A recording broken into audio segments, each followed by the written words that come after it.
Greetings, greetings, greetings. This is Loso, in case you didn't know so, aka the spiritual healer. I am coming to you today with a download, and this is just my own personal perspective. Um, I don't judge no religions or condemn anybody's religions, to each his own. However you get to your point A to your point B is how you do it. What you believe is what you believe. Don't question it. My belief is I'm realizing that a lot of this stuff on this planet. Let me take a step back. So I actually wrote a book, and I'm actually in the process of getting it published. So it's giving my interpretation on Lucifer, Jesus, Satan, just how I think about it. But I honestly believe that everybody you meet on this planet is for a purpose. I will even go as far as saying that you and that person are in some type of spiritual contract, spiritual agreement. You know, lately I've had some things happen in my life that I realized that there are contracts that are binding for a lifetime. Some are seasonal. Some get you from point A to point B. Some are just they don't make sense to you. But after you have those contracts or those involvements or those relationships, however you look at it, you're a different person. It scopes and shapes you in some way. Some good, some bad. The real the real basis of how it scopes you is really dependent on your belief system. And if you're a positive or negative person, there's a lot of people who are negative but don't know they're negative. They don't think they're negative. They believe what they believe, and that's what you're entitled to do.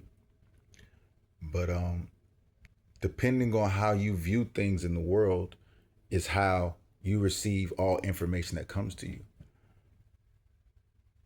To bring that back full circle, all contracts are agreements between two people, two companies, two entities, two spirits, however you want to look at it. Me, I have 5 kids with three different women, and each one of my spiritual ties or contracts to those individuals is still lifelong. Now, mind you, our contracts definitely have changed from how we first met to where they are now, but we're still around each other because of the kids. Even if we don't speak or there's some type of animosity or however you may have it, however their grudge may be, I've still changed and influenced their lives as they did to mine. And because I understand that all energies continue, I have to view them in a different light without holding a grudge or negative feeling towards them because they are the mother of my children. And that energy can permeate through my kids through their teaching. All of us are products of what our parents went through. Most of us don't realistically realize that maybe our parents didn't want kids, but we happened.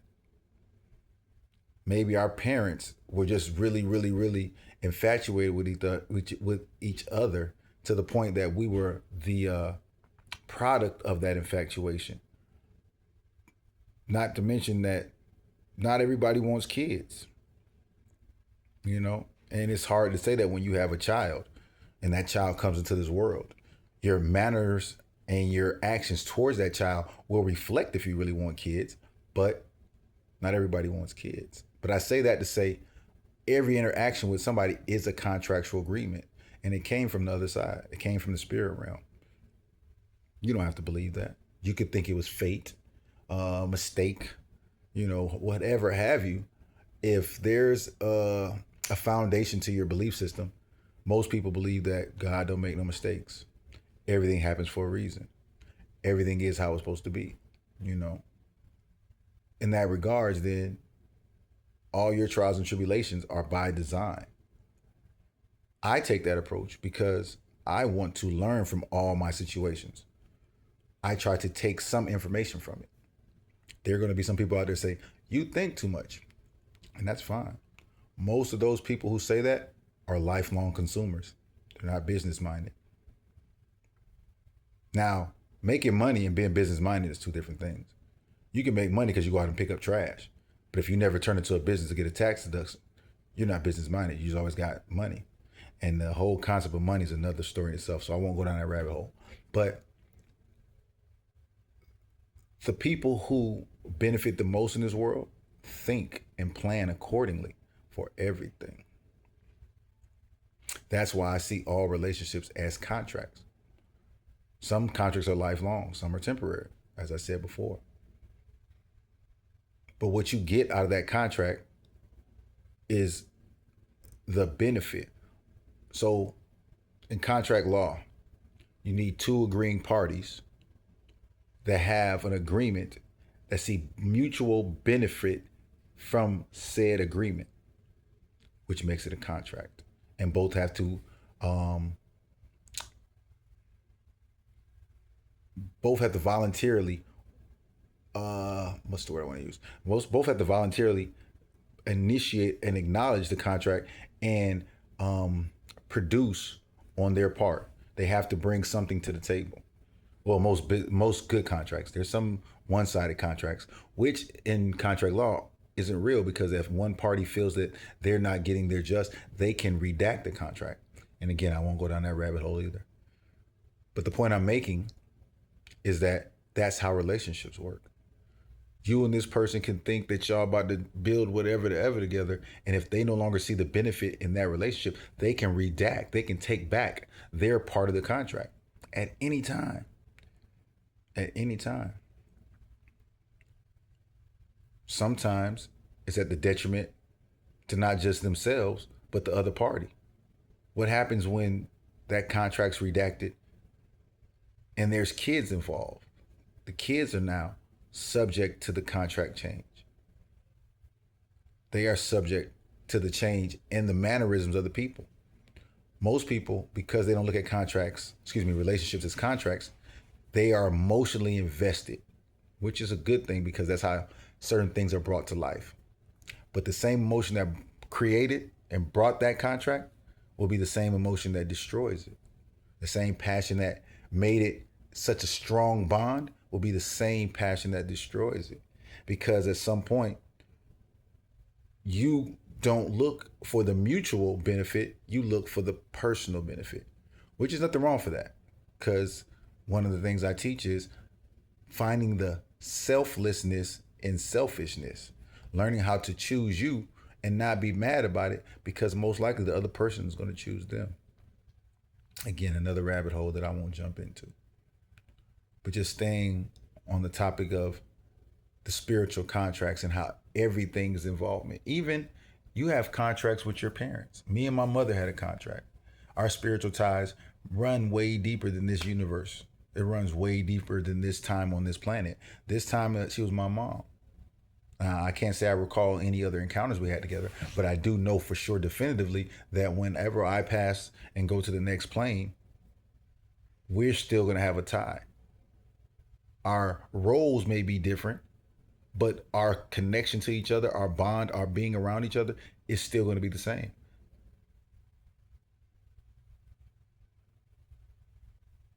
So that's the part that's crazy, because a lot of times on this plane of existence, there'll be somebody that, you might not always get along with. You might have a strong inkling that you can even say you hate that person, which would be crazy, because that means your contract is so strong that you guys have decided to be opposing forces, not realizing most time when you're an opposing force, you're saying the same thing as the other person. You're just not looking at their perspective. So a lot of times arguments and fights be over nothing, because you both are saying the same thing. You just want to hear it your way. And that is one of the problems with this dimension. I can't say problem, I take it back. It's not one of the problems. It's one of the catches. It's one of the things you have to learn to maneuver. One of the other positions I take on everything is this whole world is about entertainment. Everything's about entertainment. Most people will disagree, They'll be like, nah, because you got to have a job, you got to go to school, and you got to do all these things. And most of the stuff they're saying, they'll believe is true. Not realizing that universal laws are laws that apply to everything and everyone. The law of attraction is whatever you think about, you will get. It comes to you. Point blank, period. So people who believe they have to work, they look at that entertainment as work. Just because you dislike your job, it's nothing but something to do to pass the time. And that's what entertainment is. You're doing something to pass the time. That's all. You might get paid for it. You might do it for free. It's funny because most people who do stuff for free, there's other people who go out there and get paid for it. My entertainment is playing basketball. There are some people who get paid to play basketball. They get paid to play a game. Some people like to pretend to be other people. Some people are con men who try to con people out of stuff. Some people just like to lie for no reason and do it for free. That's nothing but an actor. If you get paid to lie and pretend to be somebody else, you're an actor. Entertainment. This world revolves around entertainment. If you like to argue, if you like to fight, you could do that for free or you get paid. They got boxers, they got UFC, they got lawyers, they got people who just go to bars and fight and argue and just don't get paid for it. So to say all that, since everything to me is a form of entertainment and everything is a contract, I make sure that I learn something from any encounter I have with somebody and take the approach to make sure that I'm enjoying it because it's something that I'm putting my attention towards. The law of attraction is what you focus on, you get back. So why not learn to focus on things that's going to bring you something back tenfold? Why not learn to, while you're focused on it, find some type of pleasure in it, even if it's an argument. Like even when I have a disagreement with somebody, I'm intently listening to their point of view because they could be saying the same thing I'm saying, which is funny to me how people will argue you down and be saying the same exact thing, but then say, no, we're not saying the same thing. But a truly unbiased third party listening to it will see how they're saying the same thing. The arrogance of it is if there's a third party or a mediator that happens to hear it, the person you tend to be arguing with, if that third person says they're saying the same thing, that would normally turn into another argument between that person and the third party because now they're trying to stress how it's different, not realizing that that's what they got in their nature. Their spirit makes them that combative person. They like that type of stuff. We call those people who like drama. Still a contract. Still an agreement. Anytime you do something with somebody, it's in a contract or an agreement because you are interacting with this person.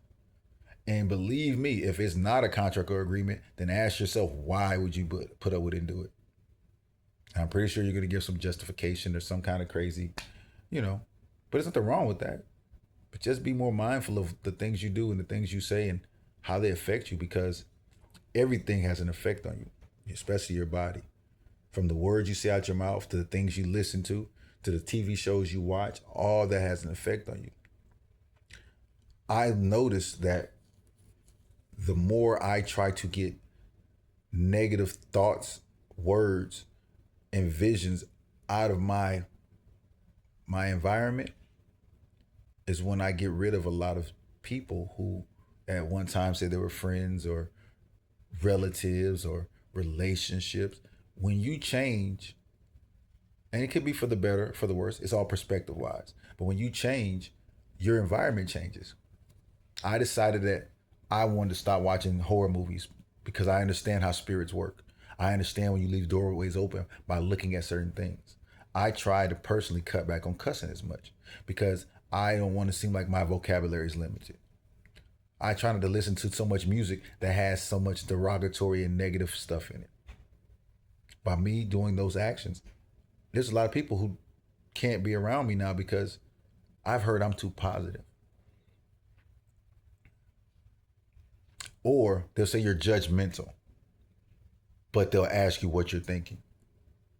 I get it. Not everybody wants the truth. And to that person, I am negative. To that person, I am judgmental, because those who are content with where they're at don't want improvement. And I'm not mad at that. I used to be that person. I used to be a real negative person. I would always tell you all the bad things about any situation. Now realizing that Jim Rome said it best. He says negative people come up and give you 5 reasons why something won't work. Now realizing they so stupid. If it's not really gonna work, all you need is one reason. And if it's a valid reason, then don't do it. But negative people don't mind piling on negativity. I used to be that person. And that's why I make a conscious effort to try not to be that person. But the offset to that is I'm not, excuse me, the offset to that was I wasn't totally happy. Because nobody, you can be positive all the time, but you have to realize that your positivity might not be conducive to the environment you're in all the time. So sometimes you're going to be seen as negative. And so I would argue people down about not being negative, not realizing if I'm counter to what they're doing.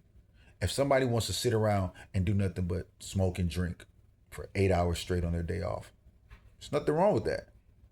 I'm the negative person if I'm sitting around them and say, hey, let's go do something else. Let's go work out. Let's eat a salad. Let's read a book. I'm negative to their environment. I'm the negative person. The thing I might be trying to get them to do might seem positive on the surface, but if that entity or person isn't ready for that type of growth, I'm the negative person.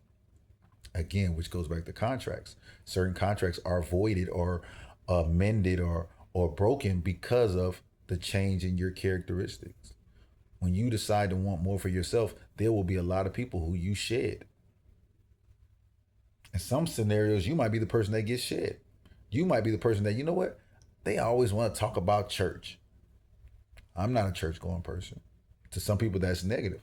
I won't say it's negative, but my perspective on church and what it is may be negative to those who go to church.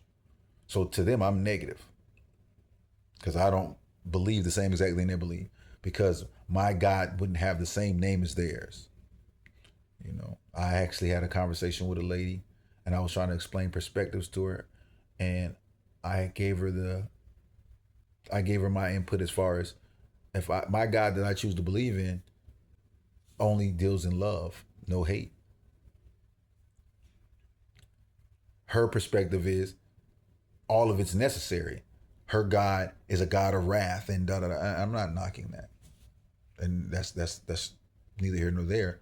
But you can't impose your gods on me. Not to mention, most people who talk about what their God does can't quote you anything out the Bible that they've read for themselves, which means that their ideology of God is based on how they view themselves.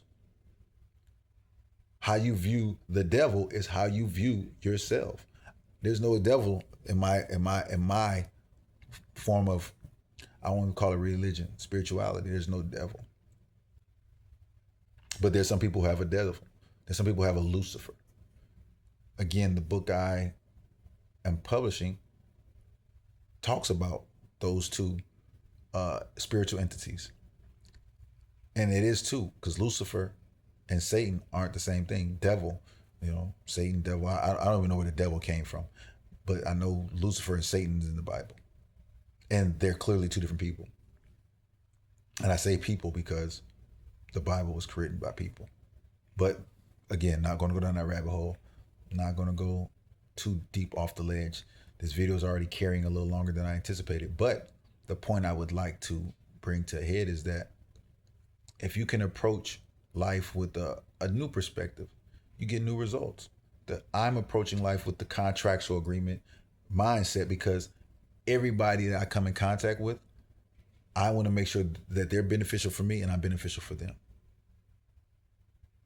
Even the negative people I come in contact with, they're beneficial to me, because the law of attraction is you attract what you think and what you are. So if I'm bringing negativity to me, before I check them, I need to check me. I need to figure out what it is that's bringing that energy to me, bringing that non-loving spirit to me. And it could be something that I have suppressed. Shadow work is something that people need to do. I had to get into my shadow work because I decided I wasn't going to be so negative. The negative part of me didn't leave. It just was sitting down suppressed. So the first time I got tipsy, drinking, smoking or something, oh, I went off bad about everything because that negative energy was still sitting in me. I didn't know how to transmute it. I didn't work on my alchemy of taking that and turning it into gold. And gold is whatever you decide to value. That's the catch 22. When you transmute something to gold, that energy that you bring from whatever thoughts or whatever, that's your gold. There's some people whose negativity is gold. Nothing wrong with that. Right now, Trump is the president, and everything he say, people have something to talk about. But to him, is gold. He won the presidency again merely because how he acted a donkey in the first one. So the law of attraction meant that people who need chaos in their life, not only did they vote for him, he got the I'm gonna say it in a way, he got the majority votes from the public just because everybody was talking about him. They might not have voted at the place, but just because you're talking about this person all the time, that's popular, backed by popular demand, right? He gave people to talk about something. So think about how negative the world is. For them to want a reason to complain, they brought him back. That's the law of attraction. That's how it works. I didn't create it. I just understand it. But anywho, I ain't about to beat y'all in the head no more.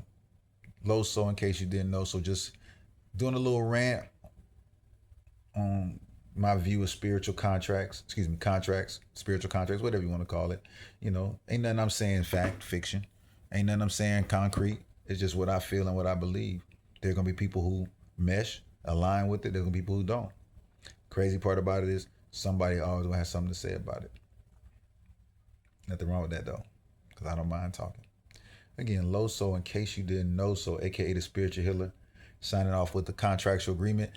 And guess what? If you're watching this video, we got an agreement. I appreciate you. Peace.